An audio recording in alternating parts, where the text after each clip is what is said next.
चलो चलते हैं जहां देव माता अदिति जी भगवान से विनय कर रहे हैं और सामने चतुर्भुज भगवान श्री हरि विराजमान है। विनय पूर्ण हुई। भगवान ने कहा, माता मैं जानता हूं कि आप किस उद्देश्य से पयोव्रत किया। आप यही चाहते हैं ना कि बलि से देवराज पद छीन करके आपके पुत्रों को दें, आपके पुत्र पुनः अमरावती में सुखपूर्वक वास करें। तो ऐसा किया नहीं जा सकता, क्योंकि बलि ने अपने गुरुदेव को संतुष्ट कर लिया है और गुरुदेव जिसके ऊपर प्रसन्न है उसको पराक्रम के द्वारा परास्त नहीं किया जा सकता। मैं तुम्हारे पुत्र के रूप में अवतीर्ण हूं और जाकर के भिक्षा मांग करके मैं संपत्ति दे सकता हूं, लेकिन पराक्रम के द्वारा नहीं। ये देखो गुरु आराधना का फल। भगवान कह रहे पराक्रम के द्वारा बलि पर विजय प्राप्त नहीं की जा सकती। मैं तुम्हारा पुत्र बनूंगा और फिर भिक्षा मांगूंगा, भीख मांगूंगा जाके। त्रिभुवन के स्वामी भगवान देव माता अदिति से ऐसा कहा। परीक्षित, भगवान जब ऐसा कह रहे थे तो उस समय तो शंख चक्र गदा और पद्म कमल धारण किए हुए थे। देखते देखते भगवान वामन के रूप में प्रकट हो गए। भगवान का जो भी अवतार होता है सब दिव्य चिदानंदमय होता है, पार्थिव नहीं है। अद्भुत रूप भगवान का वामन रूप, वामन छोटा रूप। कश्यप जी के घर का अंधकार नष्ट हो गया, दिशाएं निर्मल हो गई, नदी और सरोवरों का जल स्वच्छ हो गया। सबके हृदय में एक आनंद की बाढ़ आ रही है। सब ऋतुएं एक साथ प्रकट हो गई। स्वर्गलोक, अंतरिक्ष, पृथ्वी, देवता, द्विज, गौ, पर्वत, सबके हृदय में आनंद का उल्लास है। भगवान वामन जिस समय प्रकट हुए उस समय चंद्रमा श्रवण नक्षत्र पर थे। भाद्रपद मास के शुक्ल पक्ष की श्रवण नक्षत्र वाली द्वादशी थी। अभिजीत मुहूर्त में भगवान का जन्म हुआ। सभी नक्षत्र तारे भगवान के जन्म को मंगलमय सूचित कर रहे थे। जिस तिथि में भगवान का जन्म हुआ था उसे विजया द्वादशी कहते हैं।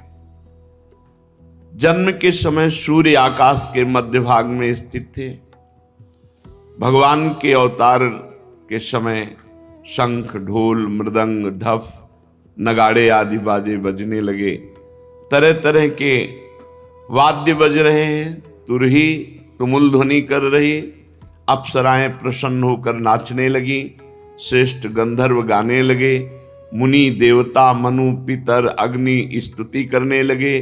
सिद्ध, विद्याधर, किम पुरुष, किन्नर, चारण, यक्ष, राक्षस, पक्षी, मुख्य मुख्य नागगण और देवताओं के अनुचर ये नाचने गाने एवं भूरी भूरी प्रशंसा करने लगे। देव माता अदिति के आश्रम को पुष्पों की वर्षा से ढक दिया ऋषि मुनि गंधर्वादि ने। अदिति जी को बहुत आनंद देखा। परम पुरुष परमात्मा सर्वाश्चर्य में स्वरूप धारण किए हुए विराजमान है। कश्यप जी भी भगवान को अपनी योग माया से शरीर धारण किए हुए देख विस्मित हो गए और कहने लगे, जय हो विश्वात्मा, आपकी जय हो। परीक्षित, भगवान स्वयं अव्यक्त एवं चित स्वरूप हैं। उन्होंने जो परम कांत में आभूषण एवं आयुधों से युक्त शरीर ग्रहण किया था, वो देखते देखते अंतर्ध्यान हो गया और भगवान वामन ब्रह्मचारी का रूप धारण कर लिया। ठीक वैसे ही जैसे कोई नट अपना वेश बदल ले, क्योंकि नट नागर अद्भुत लीला विहारी भगवान हैं। भगवान को वामन ब्रह्मचारी के रूप में देखकर महर्षियों को बड़ा आनंद हुआ। उन लोगों ने कश्यप प्रजापति को आगे करके जात कर्माद संस्कार करवाए। जब उनका उपनयन संस्कार होने लगा, तब स्वयं गायत्री देवी सविता ने उन्हें गायत्री का उपदेश किया। देवगुरु बृहस्पति जी ने यज्ञोपवीत और कश्यप जी ने मेखला, पृथ्वी ने कृष्ण मृगचर्म, वन के स्वामी चंद्रमा ने दंड और माता आदित्य ने कौपीन कटिवस्त्र और आकाश ने वामन वेशधारी भगवान को छत्र दिया। अविनाशी प्रभु को ब्रह्मा जी ने कमंडल दिया, सप्तऋषि ने कुश दिया, सरस्वती जी ने रुद्राक्ष की माला समर्पित की। इस रीति से वामन भगवान का प्रकट होना और तुरंत उपनयन संस्कार होना। यक्षराज कुबेर ने उनको भिक्षा का पात्र दिया और जगत जननी अन्नपूर्णा भगवती उमा ने स्वयं भिक्षा दी। वटु वेशधारी भगवान वामन का सम्मान इस तरह से सब बड़े महाजनों ने किया। ब्रह्मर्षियों से भरी हुई सभा में अपने ब्रह्म तेज के कारण अत्यंत शोभायमान हुए वामन भगवान। भगवान ने स्थापित प्रज्वलित अग्नि को कुशों से परिसमूहन और परिस्तरण करके पूजा की, हवन किया, जो ब्रह्मचारी का नियम होता है। और उसी समय तैयार हो गए यशस्वी बलि। भृगुवंशी ब्राह्मणों के आदेशानुसार अश्वमेध यज्ञ कर रहे हैं, वहां जाकर के भिक्षा मांगना। यद्यपि भगवान समस्त शक्तियों से युक्त हैं, उनको क्या मांगना। जे ही भगवान चले मांगने के लिए, पृथ्वी पग पग पर नाच रही, क्योंकि भगवान के चरण चिन्ह से युक्त होती जा रही। नर्मदा के उत्तर तट पर भृगुकच्छ नाम का एक बड़ा सुंदर स्थान है। वहीं महाराज बलि यज्ञानुष्ठान कर रहे थे। मानो करोड़ों सूर्य एक साथ आ रहे हों, ऐसा तेज वामन भगवान का। दूर से ही सब ऋषि मुनि खड़े हो गए देखकर वामन भगवान को कि यज्ञ मंडप की तरफ तेजो में भगवान। वामन भगवान के तेज से ऋत्विज यजमान सदस्य सब के सब निस्तेज हो गए और सब सोचने लगे कि कौन आ रहा है, इतना तेजस्वी कौन हो सकता है। या तो मूर्तिमान अग्नि और या सनत कुमार। कौन है? भृगु जी के पुत्र शुक्राचार्य अपने शिष्यों के साथ इसी प्रकार कल्पना कर रहे थे कि हाथ में छत्र दंड जल से भरा कमंडल लिए हुए वामन भगवान अश्वमेध यज्ञ के मंडप में प्रवेश किया। कमर में मूंज की मेखला है, गले में यज्ञोपवीत धारण किए हुए हैं, बगल में मृगचर्म है, सिर पर जटा और बौना स्वरूप ब्राह्मण के वेश में ब्रह्मचारी भगवान यज्ञ मंडप में प्रवेश किए। तो सब भृगुवंशी ब्राह्मण निस्तेज हो गए, निष्प्रभ हो गए। सब के सब अग्नियों के सहित खड़े होकर वामन भगवान का स्वागत सत्कार किया। भगवान के लघु रूप वैसे ही अंग प्रत्यंग बड़े दर्शनीय, सब लुभायमान हो रहे हैं। बलि का हृदय तो नाच पड़ा कि हमारी यज्ञ पूर्ण हो गई। एक उत्तम आसन दिया और वामन भगवान से विनय की, विराजो। फिर बलि ने अभिनंदन किया, पात्र मंगाया, चरण पखारे भगवान की। आहा, पांव पखार कर चरणामृत पिया, माथे पे धारण किया। फिर वामन भगवान की पूजा की। प्रतिपल बलि के हृदय में एक अद्भुत आनंद, भगवान के चरण कमलों का जो चरणामृत पान किया तो वैसे ही निष्पाप हो चुके थे बलि, क्योंकि 100 अश्वमेध यज्ञ। जिस चरणामृत को स्वयं देवादिदेव चंद्रमौली भगवान शंकर अत्यंत भक्ति भाव से अपने सिर पर धारण करते हैं, वही चरणामृत धर्म के मर्मज्ञ राजा बलि ने जब मस्तक पर धारण किया तो अनुभव में आ गया कि ये कोई साधारण नहीं है। ये या तो स्वयं भगवान है या इस छद्म भेष में कोई महापुरुष पधारे हुए। बलि ने हाथ जोड़कर कहा, ब्राह्मण कुमार, स्वागतम ते नमस्तुभ्यं ब्रह्मन् किं करवाम ते ब्रह्मर्षीणां तपः साक्षान् मन्ये त्वार्य वपुर्धरम् अद्य नः पितरस्तृप्ता अद्य नः पावितं कुलम् अद्य स्विष्टः क्रतुरयं यद भवानागतो गृहान। स्वागतम स्वागतम, स्वागत है आपका, स्वागत है। नमस्कार नमस्कार, आपको बार बार नमस्कार। आज्ञा कीजिए, मैं आपकी क्या सेवा करूं। आज मुझे ऐसा जान पड़ता है कि बड़े बड़े ब्रह्म ऋषियों की तपस्या ही स्वयं मूर्तिमान होकर वामन के रूप में मेरे सामने आई है।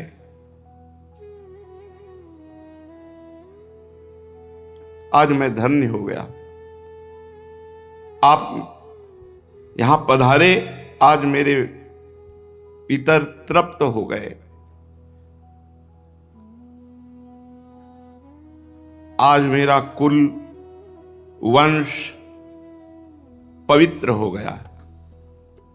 आज मेरा यज्ञ सफल हो गया। हे वामन ब्राह्मण कुमार, पता नहीं आपके पांव पखारने से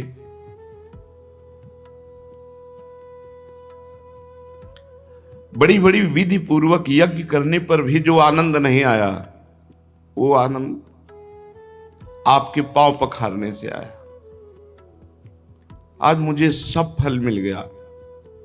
ये नन्हे नन्हे चरणों का धोवन हमारे हृदय में एक अद्भुत आनंद प्रकट कर रहा है। हे ब्राह्मण कुमार, ऐसा जान पड़ता है कि आप यहां ऐसे ही नहीं आए, कोई उद्देश्य लेकर आए। क्योंकि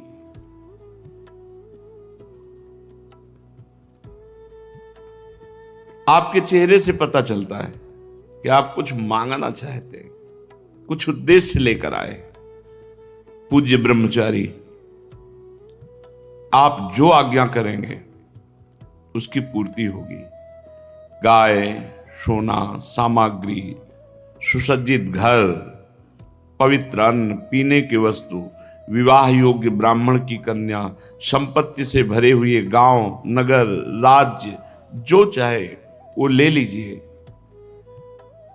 अवश्य ही मैं आपको दूंगा, क्योंकि आज मेरा परम मंगलमय है।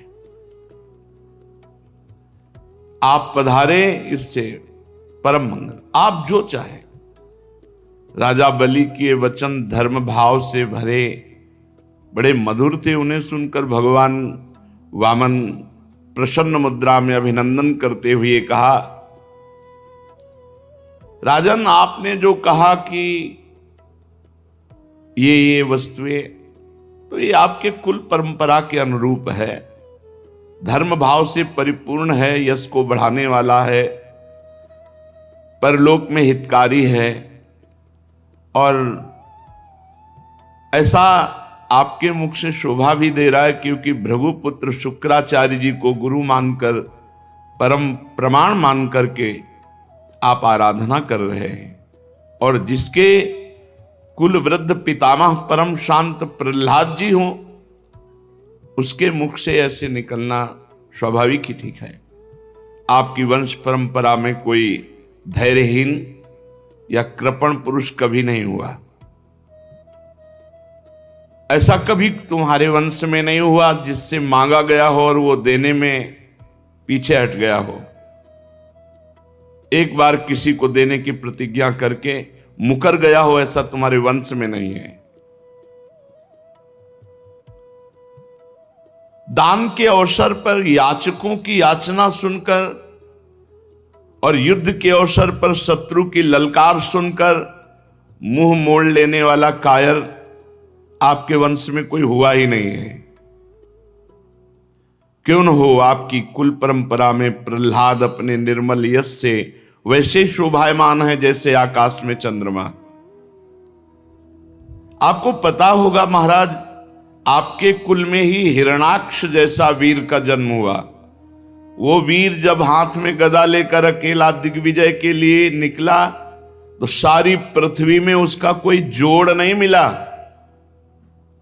तब भगवान श्री हरि जल में से पृथ्वी का उद्धार करने गए थे, तो सामने देखा कि हिरणाक्ष गदा लिए हुए विजय प्राप्त की। पर हिरणाक्ष की शक्ति का आज भी हरि बार बार स्मरण करते हैं। विजय तो प्राप्त की हरि ने, पर बार बार हिरणाक्ष की शक्ति का स्मरण करते हैं कि कितना बलवान था। और महाराज, आपके ही वंश में हिरण्यकश्यप हुए।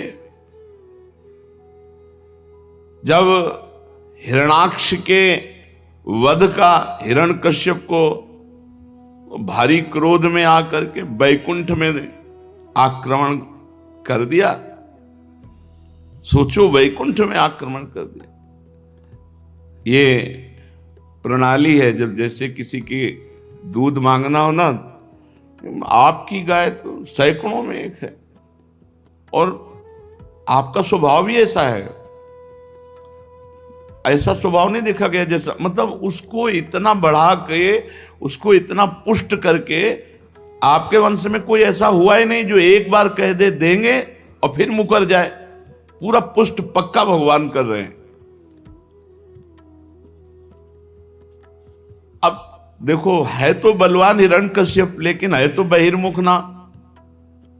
उसने भगवान पर आक्रमण करना चाहा, भगवान उसके हृदय में बैठ गए। वो बहिर्मुख बाहर घूमता रहा, वो भगवान उसके हृदय में रहे, वो जान नहीं पाया। महाराज बलि, आपके वंश में एक से एक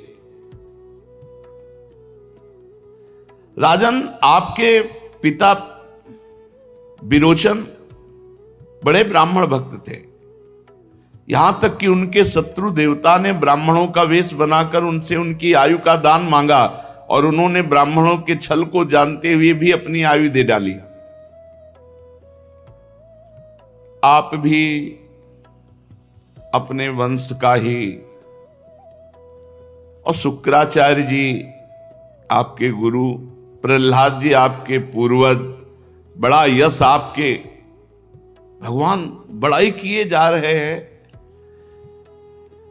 मुंह मांगी वस्तु देने वालों में आप श्रेष्ठ हैं। तो आपने कहा जो इच्छा हो सो मांग लो। तो देखो हम बहुत संतुष्ट ब्राह्मण हैं, संतोषी ब्राह्मण। हमको तो केवल अपने 3 पग पृथ्वी चाहिए, उतने से काम चल जाएगा। 3 पग पृथ्वी वो थोड़ी सी है। अपने पैरों से हम 3 डग केवल नापेंगे, उतनी पृथ्वी दे दो।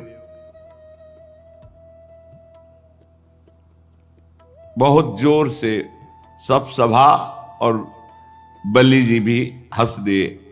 बोले ब्राह्मण कुमार तुम किससे बात कर रहे हो? त्रिभुवनपति से बात कर रहे हो। तुम वैसे जब बात करते हो तो लगता है ज्ञानियों में श्रेष्ठ कोई बात कर रहा है, पर अभी बच्चे हो तुम। फिर तुमसे कह रहा हूं, नगर का नगर मांग लो, राज्य का राज्य मांग लो। तुम अभी समझ नहीं पा रहे हो कि तुम क्या मांग रहे हो। महाराज बलि से 3 डग केवल भूमि। अरे मैं तीनों लोकों का एकमात्र अधिपति हूं, द्वीप का द्वीप दे सकता हूं। जम्बू द्वीप मांग लो, पूरा द्वीप दे दूं। मैं बहुत प्रसन्न हूं और तुम मुझसे 3 डग भूमि केवल। ब्रह्मचारी, मेरा एक स्वभाव है, मेरे यहां जो मांगने आ गया उसको कभी जीवन में दूसरी जगह मांगना ना पड़े, इतना मांग लो। भगवान ने कहा राजन, अगर असंतोष हो जाए तो ये पूरा विश्व ब्रह्मांड एक आदमी को दे दिया जाए तो भी तृप्त नहीं होगा, और संतोष हो जाए तो थोड़े में भी आनंद रहता है। देखो हम हैं संतोषी। आपको देना है तो 3 पग भूमि केवल, बस, मुझे और कुछ नहीं। मैं संतुष्ट हूं 3 पग पृथ्वी में। जो कुछ संतोष से जीवन व्यतीत करने पर आनंद मिलता है ना, वो असंतोषी को कभी नहीं मिल सकता। असंतोषी का हृदय जलता रहता है और संतोषी का हृदय शांत शीतल रहता है। असंतोषी जन्म मृत्यु के चक्कर में पड़ता है और संतोषी मोक्ष। वैसे तो स्वयं प्राप्त वस्तु से जो संतुष्ट रहता है उसका भजन तेज कभी नष्ट नहीं होता और वो सहज में मोक्ष पदवी पर आरूढ़ होता है। कोई इच्छा नहीं, आकाश वृत्ति से स्वयं जो आए उसी से, न मांगना न कोई उपाय करना। पर हम आए हैं तुम्हारे यहां मांगने, इसीलिए मैं अपनी बात पे डटा हूं कि केवल 3 पग भूमि का आप दान कीजिए। भगवान जब अपनी बात पर डटे हैं तो राजा बलि ने कहा चलो, जिसमें तुम्हें प्रसन्नता हो उतना ही कर लो। 3 पग पृथ्वी चाहिए। जलपात्र उठाया, मैं संकल्प करता हूं। शुक्राचार्य जी सब कुछ जान गए कि अरे वामन रूप में तो स्वयं भगवान है और राजा बलि को त्रिभुवन से, त्रिभुवनपति पद है उससे हटाने की ये लीला है। शुक्राचार्य जी ने कहा विरोचन कुमार बलि, सावधान, संकल्प मत करना।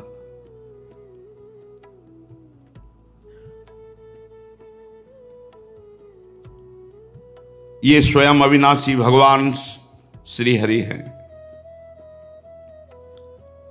ये बड़े छलिया हैं। ये अपने शरणागत देवताओं का काम बनाने के लिए तुम्हारे सामने मीठी मीठी बातें कर रहे हैं। मैंने ध्यान के द्वारा देख लिया, अदिति देव माता ने आराधना की और उनके गर्भ से अवतीर्ण हुए हैं। महान अनर्थ हो जाएगा अगर 3 पग पृथ्वी का दान देने का संकल्प कर लिया, और ये आप पर ही नहीं संपूर्ण दैत्यों पर अन्याय होगा, और मैं बिल्कुल इसे ठीक नहीं मानता हूं।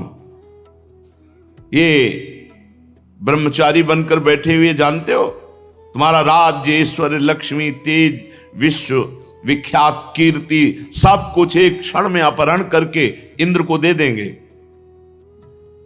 अरे ये विश्वात्मा है, तुम 3 पग भी नहीं पूरे कर पाओगे।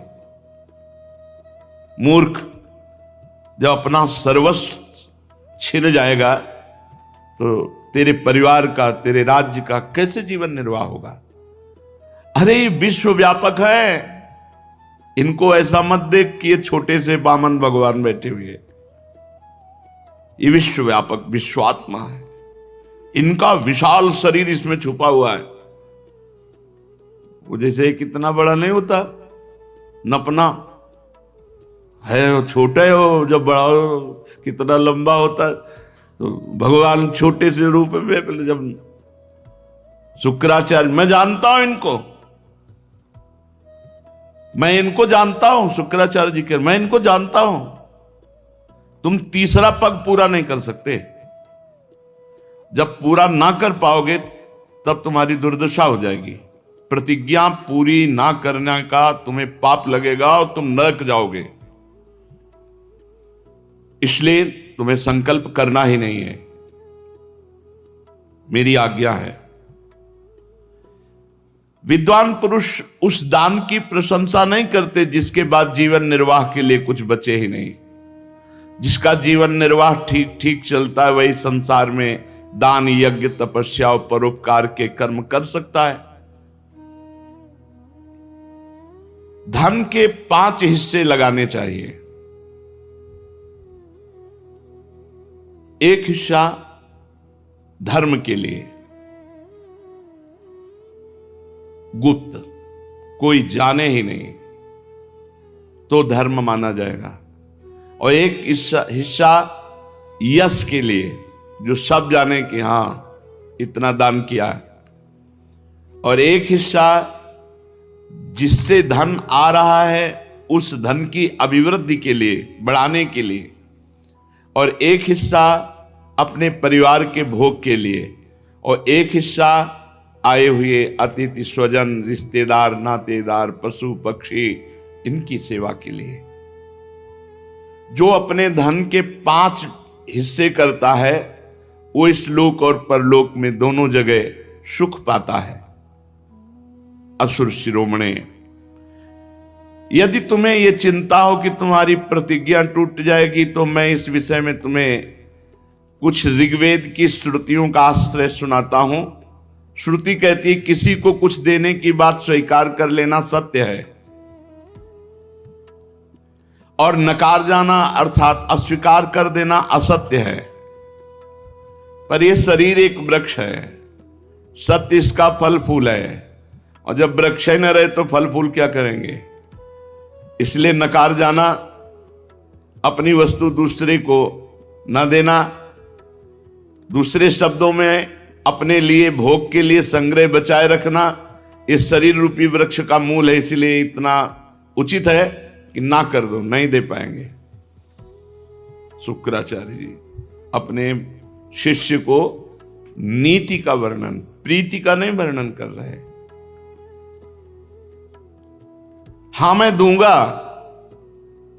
ये वाक्य ही धन को दूर कर हटाने वाला है, इसलिए कह दो नहीं दूंगा।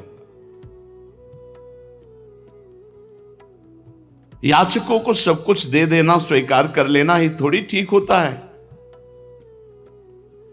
इसके विपरीत विचार पूर्वक कुछ थोड़ा लेने वाला हो तो दे दे, चलो भाई हमारा परिवार भी पालेगा, तुम्हारा भी काम चल जाएगा। लेकिन यहां बिल्कुल ठीक नहीं, यहां तो अस्वीकार ही करो, बिल्कुल नहीं देना, नहीं देना, 3 पग पृथ्वी भी नहीं देना। तुम्हें लग रहा हो कि झूठ बोल दिया, तो देखो यहां झूठ बोलने में पाप नहीं लगता। जब अपनी स्त्री को प्रसन्न करने के लिए, तो झूठ बोलने में कोई बात नहीं। शुक्राचार्य जी महाराज प्रमाण दे रहे हैं।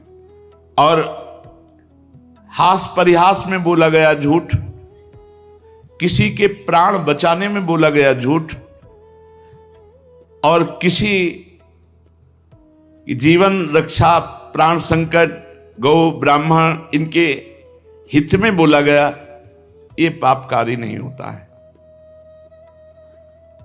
अपनी स्त्री को प्रसन्न करने के लिए बोला गया, हास परिहास में बोला गया, और किसी की आजीविका जा रही है और आप झूठ बोल दो बच जाएगी तो आप झूठ बोल दो, वो सत्य का फल मिलेगा आपको। किसी के प्राण जा रहे हैं और आपके झूठ बोलने से बच जाते तो आप झूठ बोल दो, उसके प्राण बच जाएंगे। गौ ब्राह्मण के हितकर में अगर आप झूठ बोल देते हैं तो वो सत्य के समान होगा। किसी की निंदा होने जा रही है, उसका बेचारे का सर्व यश क्षीण हो जाएगा, झूठ बोल दो बच जाएगा। ये स्थान बताए शुक्राचार्य जी ने और कहा तुम झूठ के लिए डरो मत, बोल दो मैं नहीं दे पाऊंगा 3 पग पृथ्वी। गुरुदेव बोल रहे हैं। राजा बलि ने कहा भगवान आपका कहना सत्य है, गृहस्थाश्रम में रहने वालों के लिए वही परम धर्म है जिससे उनकी आजीविका में बाधा न पड़े। परंतु गुरुदेव मैं प्रहलाद जी का पौत्र हूं। आहा, प्रहलाद जी का पौत्र हूं, अर्थात भगवान के भक्ति और भक्तों की श्रेणी में चरम अवस्था को प्राप्त महापुरुष, ऐसे महापुरुष का पौत्र होकर एक बार देने की बात कहकर मैं मुकर जाऊं, कभी नहीं हो सकता। इससे बढ़कर के कोई पाप नहीं हो सकता मेरे लिए कि वामन ब्रह्मचारी हमारे यहां मांगने आए और मैं अपने सुख के लिए कह दूं कि नहीं नहीं अब मैं झूठ बोल जाऊं कि अब आपको नहीं दे पाऊंगा पृथ्वी। महाराज इस संसार में सबसे बड़ी बात है आए हुए अतिथि का, शरणागत का पूर्ण रूप से स्वागत करना सबसे बड़ी बात है। दधीची अपने हड्डियों को, जीवन को दे दिया, शिवी काट काट के मांस दे दिया कबूतर की रक्षा के लिए। इन महापुरुषों ने दुस्तित प्राणों को दान कर दिया। ये तो पृथ्वी मांगने आए हैं और इस पर हम विचार, सोच विचार इतनी गहराई से नहीं। महाराज गुरुदेव ऐसे लोग संसार में बहुत नहीं देखे जाते जो देने की बात कह करके डटे रहें, युद्ध में जो कभी पीठ ना दिखाएं और जिनके घर से कभी भिक्षुक वापस नहीं गया, ऐसे ज्यादा नहीं देखे जाते। शतपात्र प्राप्त हो और धन का दान कर दे, इससे बढ़कर लाभ क्या हो सकता है। गुरुदेव उदार करुणाशील पुरुष अपात्र याचक की कामना पूर्ण करके भले दुर्गति भोगना पड़े स्वीकार करते हैं। फिर आप जैसे ब्रह्मवेत्ता पुरुष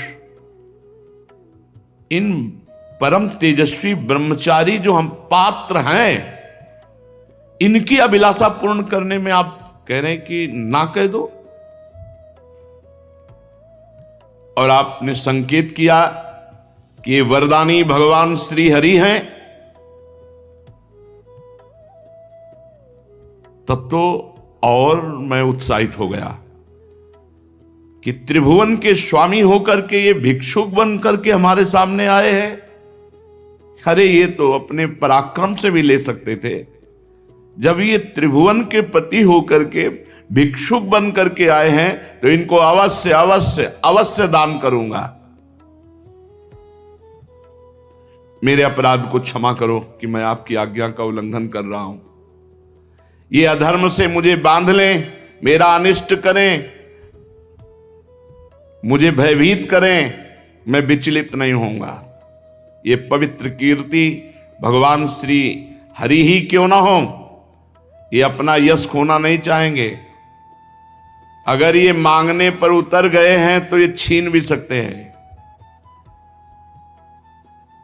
और अगर कोई दूसरा हमसे छल करना चाहे तो ये समझ लो मैं आपकी कृपा से इतना बलशाली हूं कि मेरे बाण की चोट खाकर सदा के लिए वो सो जाएगा। मैं गुरुदेव आपकी बात नहीं मानूंगा। शुक्राचार्य जी ने देखा कि शिष्य तो अश्रद्धालु हो गया, हमारी बातें ही नहीं मान रहा और ऋग्वेद और हर वेद के उपदेश दे रहे हैं। संकल्प बाद में हुआ, साप पहले मिला। यत तज्ञ विस्मय परिणामे अमृतोपमम्। ये बात ध्यान रखो, सतमार्ग में शुरुआत में जे भी चलोगे तो विपरीतता आ जाएगी। देखो अभी संकल्प नहीं किया और शुक्राचार्य जी ने हाथ में जल लिया और कहा मैं शाप देता हूं, तुम्हारा संपूर्ण ऐश्वर्य भ्रष्ट हो जाए, तुमसे छिन जाए, तुम ऐश्वर्यहीन हो जाओ। गुरु की आज्ञा का उल्लंघन, सत्य प्रतिज्ञ उदार इस साप के योग्य नहीं थे महाराज बलि, कोई अपराध नहीं था। शुक्राचार्य जी ने कहा मूर्ख अज्ञानी, तू अपने को बड़ा ज्ञानी मानता है, तू मेरी उपेक्षा करके गर्व कर रहा है, बार बार मेरी आज्ञा का उल्लंघन कर रहा है, इसलिए जा शीघ्र तू अपने ऐश्वर्य को खो दे, लक्ष्मी खो दे। राजा बलि बड़े महात्मा स्वभाव के थे। गुरुदेव का शाप सिर पर स्वीकार किया और दंडवत की, पर वो इस बात में नहीं डिगे 3 पग पृथ्वी देने के लिए।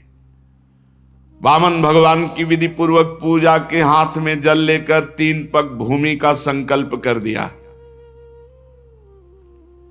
उसी समय राजा बल की पत्नी विंध्यावली, जो मोतियों के गहनों से सुसज्जित थी, वहां आई और अपने हाथों से वामन भगवान के चरण पखारने के लिए जल से भरा हुआ स्वर्ण का कलश ला कर दिया। बलि ने पुनः दोबारा भगवान के चरण धोए और चरणों का वह विश्व पावन जल अपने सिर पर चढ़ाया। देवता लोग ये देख करके, सौभाग्य इतना बलि का देख के कि हमको राज्य तो मिलेगा ही अब, क्योंकि भगवान ने ठान लिया है, लेकिन जो बलि को मिल रहा है वो मुझे नहीं मिला, बलि आगे ही रहेंगे। देवता लोग पुष्पांजलि बलि के ऊपर चढ़ाने लगे कि धन्य है राजा बलि, तुम्हारा अलौकिक कार्य धन्य है। अब जे ही संकल्प हो गया तो बड़ी अद्भुत घटना घटी। यज्ञ मंडप के बाहर एक चरण जे ही बढ़ा तो बस बढ़ते ही चला गया। सब आश्चर्यचकित, वामन भगवान का पृथ्वी, आकाश, दिशाएं, स्वर्ग, पाताल, समुद्र, पशु पक्षी, मनुष्य, देवता, ऋषि सब समाते चले जा रहे हैं। भगवान का चरण बढ़ता चला जा रहा है। सब ऋषि मुनि आश्चर्यचकित है। इतना बड़ा भगवान का रूप हो गया कि चरण तल में रसातल, चरणों में पृथ्वी, पिंडलियों में पर्वत, घुटनों में पक्षी, जांघों में मरुदगण, बढ़ता भगवान के विशाल स्वरूप का कौन वर्णन करे। सर्वात्मा भगवान संपूर्ण जगत को नाप लिया। भगवान का उसी समय सुदर्शन चक्र गरजते हुए,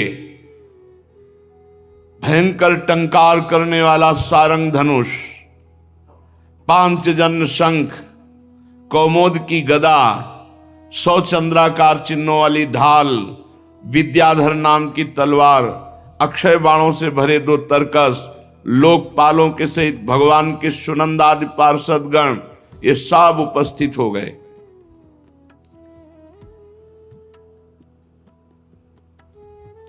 परीक्षित, भगवान का चरण कमल ये जब ब्रह्मलोक पहुंचा, यहां से बढ़ता हुआ ब्रह्मलोक, ब्रह्मा जी ने देखा, अरे ये तो श्री भगवान का श्री चरण है।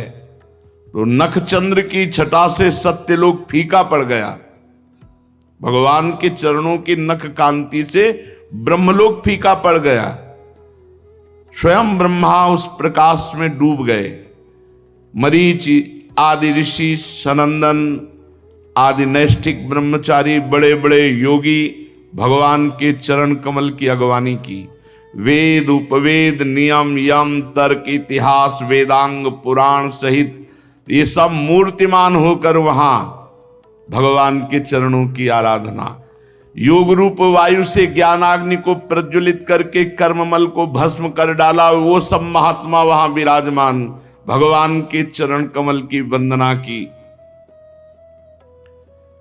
इसी चरण कमल के स्मरण की महिमा से सब कर्मों के द्वारा प्राप्त न होने वाले ब्रह्मधाम की जो प्राप्ति की महापुरुषों ने, वो सब चरण की वंदना कर रहे हैं।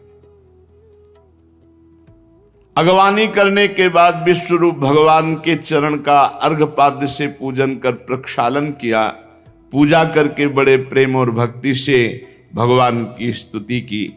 ब्रह्मा के कमंडल का वही जल वामन भगवान के पांव पखारने से पवित्र होने के कारण गंगा जी के रूप में परिणित हुआ। आकाश मार्ग से पृथ्वी पर गिरकर तीनों लोकों को पावन करती हुई ये गंगा जी हैं। गंगा जी क्या है? मूर्तिमान भगवान के चरणारविंद की उज्जवल कीर्ति हैं। ब्रह्मद्रोह साक्षात ब्रह्म है। अलकनंदा, मंदाकिनी और पृथ्वी पर भागीरथी गंगा। भगवान ने अपने स्वरूप को छोटा किया, विभूतियां समेटी। तब ब्रह्मा आदि लोकपालों ने अपने अनुचरों के साथ बड़े आदर भाव से भगवान की स्तुति की। ऋक्षराज जाम्बवान जी जिस समय भगवान नाप रहे थे, उस समय मन के समान वेग से दौड़कर सब दिशाओं में भेरी बजा बजा कर भगवान की मंगल में विजय घोषणा।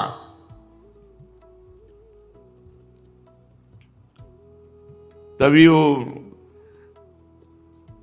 जब कौन जाए समुद्र के पार, तो कह रहे हैं कि समुद्र क्या, बूढ़ा हो गया हूं। नहीं तो जितने में भगवान ने 2 पग पृथ्वी नापी थी, उतने में 7 परिक्रमा पूरे ब्रह्मांडों की, और हर जगह जय घोष वामन भगवान की जय। मन के वेग के समान, मन के वेग के समान। जैसे आप बंबई गए हो, अभी सोचो अभी पहुंच जाओगे, अभी मन बंबई की वो सीन ले आएगा जो आप देखे हो, या अमेरिका गए हो, या इतना तीव्र गति थी जाम्बवान जी की। और बहुत पुराने हैं ये, हर अवतार में है। देखो वामन अवतार में ये लीला, और रामा अवतार में वो लीला, और कृष्णा अवतार में भी लीला। जाम्बवती जी इन्हीं की तो पुत्री है। और युद्ध भगवान श्री कृष्ण से बहुत दिन जो अंदर युद्ध चला, जब जाम्बवान रग रग दर्द करने लगी तो उन्होंने कहा ऐसा पिटाई करने वाला कोई हो ही नहीं सकता दूसरा स्वामी के सिवा, कि जो हमारे शरीर में पीड़ा पहुंच जाए। तब उन्होंने कहा प्रभु आप हमारे राम जी हो। तो श्याम जी ने दिखाया राम जी का रूप, तो कहा भेंट में कन्या स्वीकार करो, ये दहेज में सिमंतक मणि ले। जाम्बवती जी वही महाभागवत जाम्बवान जी भगवान की मंगल में विजय घोषणा की। दैत्यों ने देखा, जो बड़े बड़े वीर थे, कि 3 पग पृथ्वी मांगने के बहाने तो सारा त्रिभुवन ले गए। हमारे महाराज यज्ञ में दीक्षित हैं, वे कुछ कहेंगे नहीं। तो उन्होंने कहा, अरे ये ब्राह्मण नहीं है, ये महामायावी हरि है, ब्राह्मण के भेष में आकर देवताओं का काम बना रहा है। हमारे स्वामी यज्ञ में दीक्षित है, इसलिए इस ब्रह्मचारी वेश बनाकर आने वाले, याचना करने वाले पर आक्रमण करो। दैत्यों ने कहा, हमारे स्वामी को इसने छल लिया है। हमारे स्वामी कभी झूठ नहीं बोलते। ऐसी अवस्था में हम लोगों का कर्तव्य होता है अपने स्वामी की संपत्ति की रक्षा करना। और असुरों ने अपने अपने हथियार उठा लिए, वामन भगवान को मारने के लिए टूट पड़े। पहले ही बता दिया कि जब वामन भगवान ने अपने चरण बढ़ाना शुरू किया था तो दिव्यास्त्र और दिव्य पार्षद सब पहले उपस्थित हो गए थे। एक क्षण में जितने दैत्य उत्साहित होकर के, तो नंद सुनंद जय विजय प्रबल बल कुमुद कुमुदाक्ष विश्वक्सेन गरुण जयंत, श्रुतदेव पुष्पदंत सात्वत, ये भगवान के दिव्य पार्षद संहार करने लगे दैत्यों का। जब राजा बलि ने देखा कि भगवान के पार्षद मेरे सैनिकों को मार रहे हैं, तो उनको शुक्राचार्य जी के शाप का स्मरण आया कि गुरुदेव ने शाप दे दिया है कि ऐश्वर्य भ्रष्ट हो जाओ। तो उन्होंने कहा, विप्रचित्ति राहु नेमि आदि दैत्यों, मेरे भाइयों मत लड़ो, शांत हो जाओ, इस समय हमारा अनुकूल नहीं है। दैत्यों, काल के विधान को जानने वाले, सामर्थ्य रखते हुए भी अपने क्रोध को दबा करके समय का इंतजार करते हैं। ये समय सही नहीं है। देखो, जब हमारी उन्नति का समय था तो काल हमारे पक्ष में था, देवताओं को बिना लड़े स्वर्ग छोड़कर भागना पड़ा था। आज काल हमारे प्रतिकूल है, इसलिए हमारी अवनति होनी है। बल, मंत्री, बुद्धि, दुर्ग, मंत्र, औषधि, कोई उपाय इस समय मेरा काम नहीं करेगा, क्योंकि काल हमारे अधीन नहीं। इस समय काल विपरीत है। तुम लोग चिंता मत करो, शांत हो जाओ। दैव काल जब हमारे अनुकूल होगा तब हम पुनः इंद्र पद प्राप्त करेंगे। परीक्षित अपने स्वामी बलि की बात सुनकर भगवान के पार्षद विजयश्री और दानव भाग गए। भगवान ने पक्षीराज गरुण से कहा कि बांधो इस बलि को, वरुण पास में बांध दो। ये बहुत कष्टप्रद पास होता है, प्रतिपल प्राणों को कष्ट देता है। बांध दिया गया, वरुण पास में बलि को बांध दिया। वैसे बिल्कुल विचित्र लीला है इनकी। देखो, जब केवल इनको कोई पकड़ना चाहता है कि मुझे केवल भगवान चाहिए, तब ये बात बहुत हिम्मत करके चलना है। केवल भगवान के लिए बहुत हिम्मत करनी है। गुरु ने मना किया, बलि ने नहीं माना, भगवान को दे दिया, तो प्रशंसनीय। भगवान ने आप प्रशंसा नहीं की, कहा बांधो इसको। गरुण जी को आदेश किया, तुरंत वरुण पास में बांध दिया। अब तो आकाश में समस्त दिशाओं में कि गलत है, गलत है।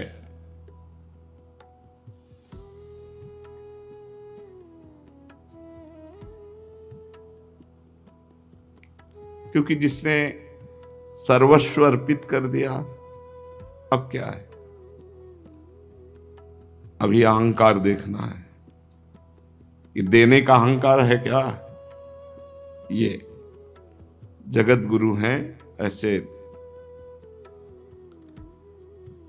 वरुण पास में बहुत कष्ट,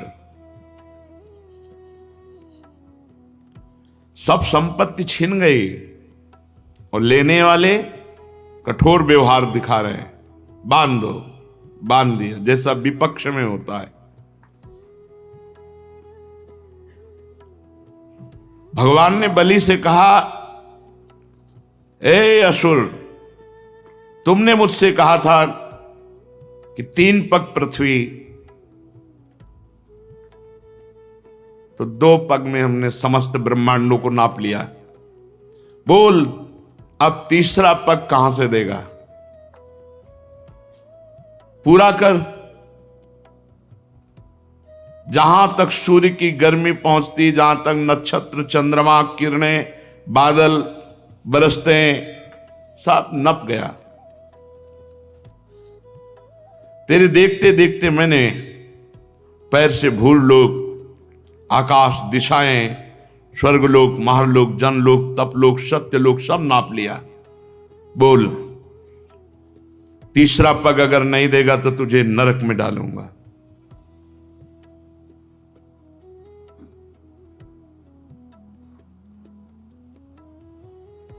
यही संभाले तो संभल सकता है,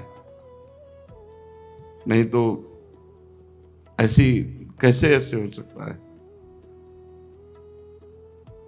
और गुरु तो तेरे प्रतिकूल हो ही गए हैं, शाप दे ही दिया है।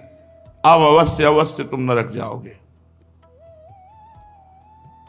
जो दान देने की बात करके मुकर जाता है, धोखा देता है, उसके सारे पुण्य नष्ट हो जाते हैं, उसे नरक में गिरना पड़ता है। तुझे बड़ा घमंड था, मैं त्रिभुवनपति हूं, मैं बड़ा दानी हूं, मैं दूंगा, ऐसा कह के, और फिर दे नहीं पाया। अब तीसरा पग पूरा करने तुझे नरक भोगना पड़ेगा। महाराज बलि ने कहा,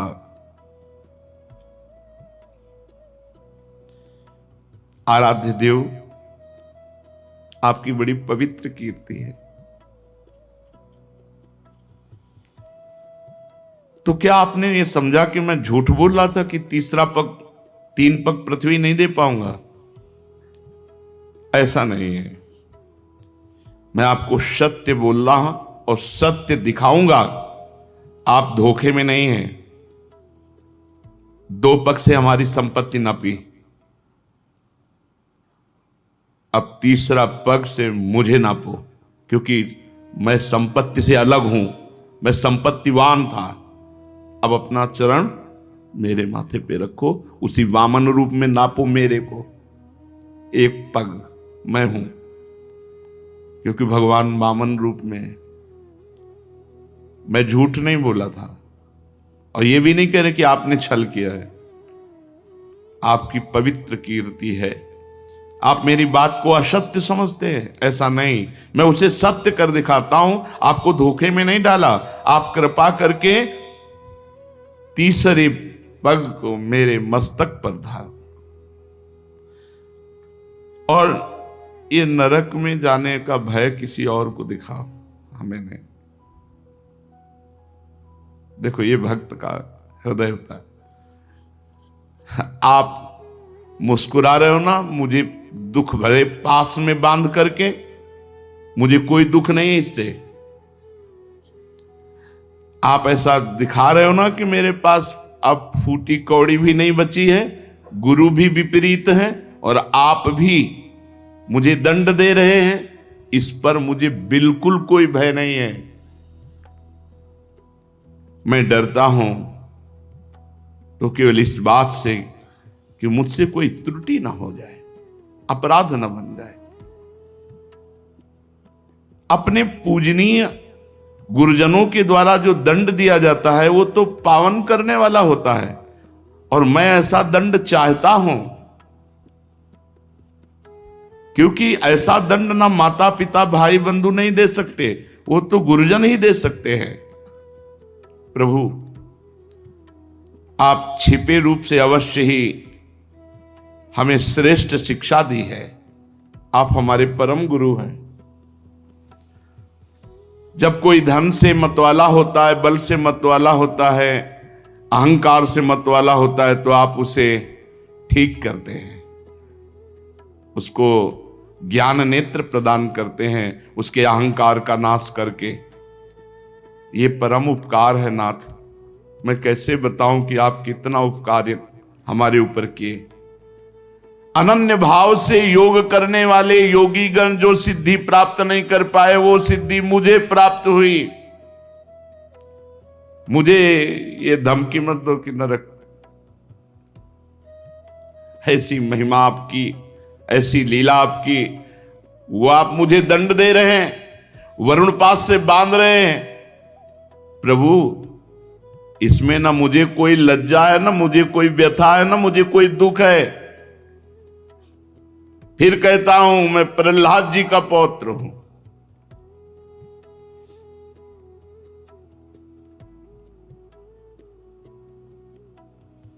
कितना कष्ट दिया गया प्रहलाद जी को, लेकिन अपनी निष्ठा से विचलित नहीं हुए। यही है भक्ति का स्वरूप, यही है कि स्वयं हम जिसकी भक्ति कर रहे हैं वही हमारे विपरीत अगर लीला करने लगे तो भी हमें उनको नहीं छोड़ना। ये बड़ी परिपक्व अवस्था भक्ति की होनी चाहिए। देखो, सब कुछ समर्पित है, अब आपके सिवा कोई है नहीं, और आप ही विपरीत हो, गुरु भी विपरीत हो गए, सब विपरीत हो गए, तो आप कम से कम आप तो विपरीत ना होइए।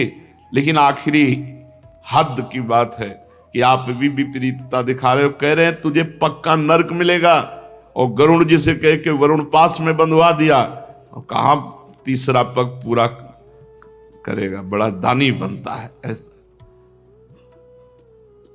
ये जैसे जादूगर की हर चाल को जमूरा जानता है, ऐसे ही भगवान की भक्ति में इतनी सामर्थ्य है कि भगवान की हर चाल को पहले ही भक्त के अंदर भक्ति समझा देती कि ऐसे से ऐसे चलना है। इसीलिए भक्ताधीन भगवान को कहा गया है। भक्ति के भाव में भरकर भगवान अजित को जीत ले, वो भक्ति है। इसलिए भगवान की भक्ति में इतनी सामर्थ्य है कि जो न योगी, न तपस्वी, न ज्ञानी कभी भगवान को अधीन कर नहीं पाए, वो भक्तों के पीछे डोले हैं, भक्तों के पीछे डोले हैं। भक्तन पाछे यो फिरत जीव बछरा संग गाय, भक्ताधीन मनः पूज्य गोपाल शास्त्र नाम। भक्ता अधीन। प्रहलाद जी की मेरे पितामह हैं, सारे जगत में प्रसिद्धि है। किस बात से? कि आपके भक्तों में सर्वश्रेष्ठ है। तो प्रभु, मैं उन्हीं का पौत्र हूं। आप चाहे जितना विपरीतता करें, हमारी भक्ति में फर्क नहीं पड़ सकता। ये हमारी भक्ति इतनी पुष्ट होनी चाहिए कि बोले हमारी अब श्रद्धा नहीं रह गई। किस बात की? जहां ऐसी परिस्थिति है कि श्रद्धा नहीं रह जाना चाहिए, वहां देखो भक्ति कैसे कि ये विनोद भरी बात किसी और को कहो जाकर, क्योंकि डर जाएगा कि तुम्हें नरक मिलेगा। भगवान कह रहे हैं तुम्हें नरक मिलेगा, अब तो पक्का मिलेगा, तो डर जाना चाहिए। भगवान वरुण पास में बांध रहे हैं, भगवान विपरीतता दिखा रहे हैं, लेकिन फिर भी भक्त अपनी स्थिति में है। प्रभु, हमने निश्चय कर लिया, शरीर एक न एक न दिन छूटेगा, सब छूटेगा। फिर शरीर के लिए या यश कीर्ति के लिए आपको क्या छोड़ना? आपको पकड़े ये सब छूटेगा। लौकिक दृष्टि से आप कुछ भी कहें, लेकिन अंतर्दृष्टि से आप देखें, अंतर्दृष्टि से प्रभु हिरण्यकश्यप के वंश का हूं, तो आप बाह्य दृष्टि से तो हमारे साथ शत्रुता का व्यवहार दिखा सकते हो, अंतर्दृष्टि से नहीं। दोनों बातें सामने रखते हैं। प्रहलाद जी का पौत्र हूं, मतलब भक्ति की कसौटी में आप कितना भी कस लो, हमें फेल नहीं कर सकते। और ये जो बाहर लीला कर रहे हो गलत है नहीं, क्योंकि हिरण्यकश्यप हमारे ही पितर है, तो आपसे द्रोह करते थे, तो आप द्रोह की लीला हमसे करोगे, कर लो। पर अंतर्दृष्टि से देखो आप, बलि ऐसा बोल ही रहे थे, मुख में भगवान नाम, आंखों में अश्रु, प्रहलाद जी पधारे। राजा बलि ने देखा कि मेरे पितामह बड़े तेज संपन्न और मुस्कुरा रहे हैं, कमल के समान कोमल नेत्रों से अश्रुबिंदु टपक रहे हैं। वरुण पास में बलि बंधे हुए, इसलिए जैसा प्रहलाद जी के आने पर आदर करते थे वैसा नहीं कर पाए, केवल नेत्रों से। प्रहलाद जी ने देखा भक्तवत्सल भगवान वहां विराजमान है, सुनंद नंदादि पार्षद सेवा कर रहे हैं। प्रहलाद जी तो वैसे ही पुलकित सुप्रवाह, लेकिन जब देखा कि बलि जी पर इतनी कृपा, तो साष्टांग भगवान के चरणों में लौट गए। और फिर जो भगवान से वार्ता हुई वो आगे शिष्य श्री राधा वल्लभ लाल।